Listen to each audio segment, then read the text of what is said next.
Good evening, good evening, good evening. This is Marie Holiday, and today is Wednesday, December the 9th, 2020.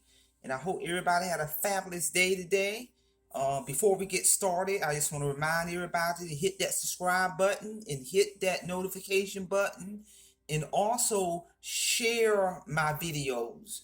Get into the habit of sharing my videos with anyone that you know that may be able to benefit from this valuable information.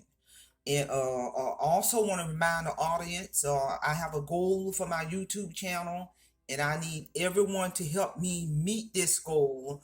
My goal for this channel is to reach 100 subscribers by January 2021. I'm currently at 45 subscribers strong, and I want to personally thank my subscribers for hitting that subscribe button, supporting my channel. This channel is nothing without my viewers and subscribers.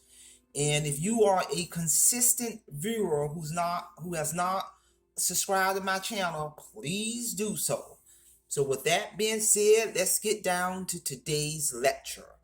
I'm going to talk about 9 tips on saving money. I'm going to talk about 9 tips on saving money, and all of these 9 tips are tips that I personally use.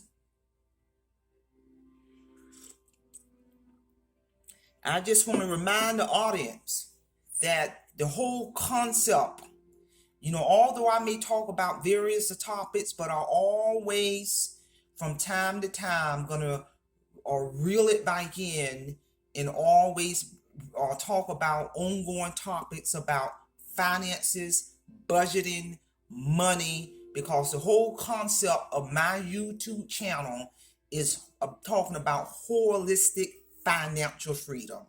If the audience is aware, from 2008 to 2012, Marie Holiday was living in financial disruption. I didn't have $1 to my name. But when I had a spiritual awakening and God arose in me from that madness and gave me the skills and ability to rise above my situation, to control my finances, I'm here to tell you that I would not be able to say what I'm about to say right now in terms of being 3 years away from retirement. I got a couple of retirement accounts. I'm going to have a state retirement account. I got an additional 401 account. I got emergency money. My house will be paid off in about close to 3 years, and by the time I pay that mortgage off, I will have paid off a 30-year mortgage in 10 years. A 30-year mortgage in 10 years. I self-funded my daughter through college without borrowing money, taking out loans. She owed a little bit towards her bachelor's degree, but I'm here to tell you I dish out the big proportion of her expenses. And I'm here to tell you she will be forever grateful. And none of this would have been possible without the grace of God and giving me the ability and the skills to rise above my situation. And I'll also talk about the importance within my YouTube channel, the importance not only of just the financial freedom, but I also talk about how it's very important to have the spiritual wholeness, the physical wholeness, the emotional wholeness. When all of those are in sync, intertwined, for me, it gives me the desire and motivation to maintain my financial health. So that is the concept of my channel. So with that being said, I'm going to introduce to the audience 9 tips that I personally use in my life to be able to save money, to invest money, to have holistic financial freedom, to be able to take my vacations throughout the year. These are the tips that I use. Number 1, keep track of all of your spending. It is paramount to know what's coming in and what's going out. And I'm old school. Do what works for you. Keep it simple. I don't care if you write it down or write your expenses or what's coming in and what's going out on a piece of paper or on a spreadsheet. You develop a method that works for you. Putting stuff in envelopes. Keep track of your spending. You got to know what's coming in and you got to know what's going out. Number 2, separate your wants from needs. I'm gonna say that again. Separate your wants from needs. Because if you going out there and spending all of this money on everything you want, I'm here to tell you you will remain broke. So you gotta separate your wants from your needs. I'm not saying that you can't enjoy life and do nice things, but me personally, I plan and budget for my vacations. I plan and budget if I do want to spend something on myself. I plan and budget for all of that. But do I buy every single thing that I want? No.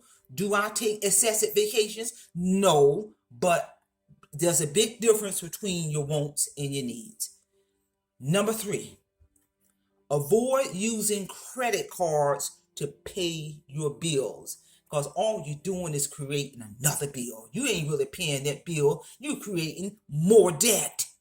So avoid using credit cards to pay your bills, because all you're doing is digging your hole deeper and deeper and deeper. If you pay attention to one of my prior uploads way back in June, I talked about how credit cards was my problem that created my financial destruction.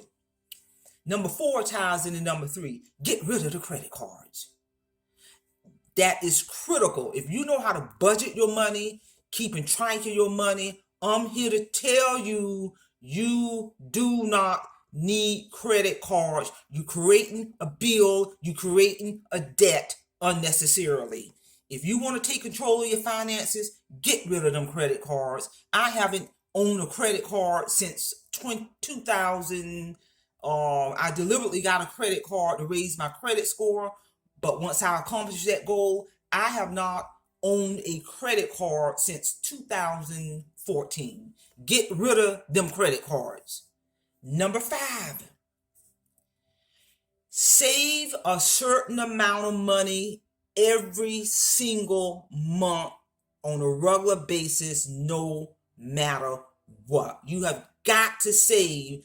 Treat that savings account like a bill. I treat my savings account and investments like a bill, so I don't even miss the money. That is critical in terms of being able to save money. Don't do it every now and then.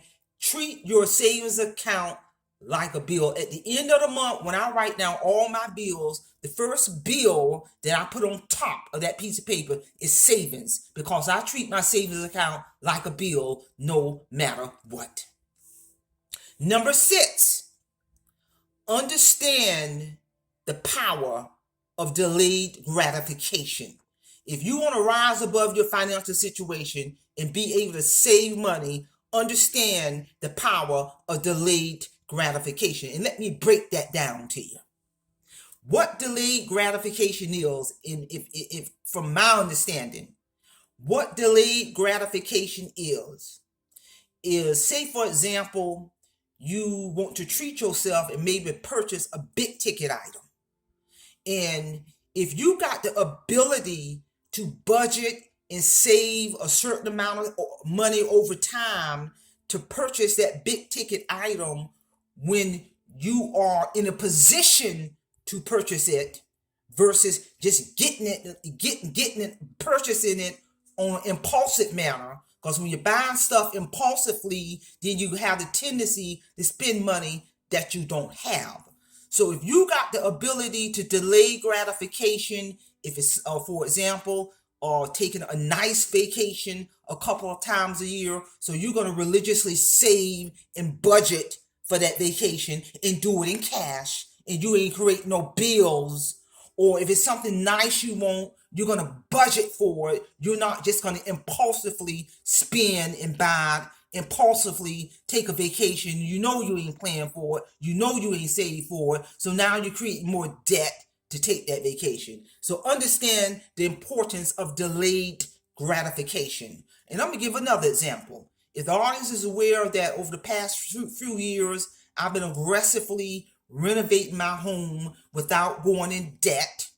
I will do room by room, wall by wall, floor by floor, get contractors to come out, give me a quote on whatever specific project that I'm going to earmark, save, and budget for it. So when they come out here and do it, I'm paying everything in cash, ain't creating no bills. So that's a good example of delayed gratification. I got the discipline to save and prepare, and to save and prepare and get that project done when it's time, at the appropriate time, and getting it done, versus being impatient and going out there and getting a home renovation loan and getting myself in more debt. So the secret to saving money, you gotta understand the importance of delayed gratification. Number 7, cut or downgrade certain services. So if you can downgrade certain services, say for example, your phone service, your cell phone service,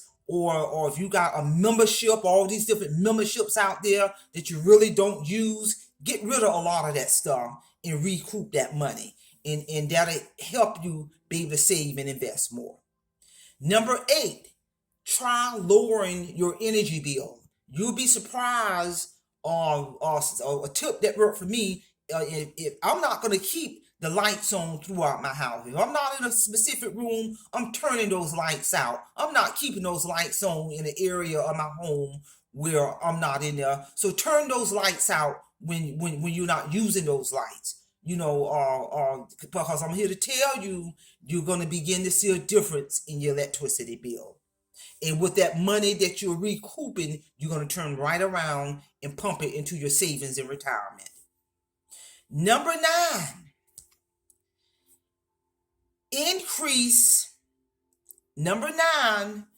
once you recoup all of this money that you're saving, because you're paying attention to what's going in and what's going out, you're lowering your bills, you got this delayed gratification. So with number 9, the bottom line, now you're going to have the money to increase your savings, increase your investments. One of the things I'm doing with a lot of this money that I'm recouping also is I'm going to accelerate my mortgage, because I'm on the trajectory to have that mortgage bill paid off 2 years or maybe 2.5 years at tops. And by the time I do that, I will have paid off a 30-year mortgage in 10 years. And how have I been able to do this? By using these tips here, controlling my money, controlling my finances, and having delayed gratification. So ladies and gentlemen, I hope you got something out of this. Don't forget to hit that subscribe button, hit that notification button, simplify, and I'll see you all again next time.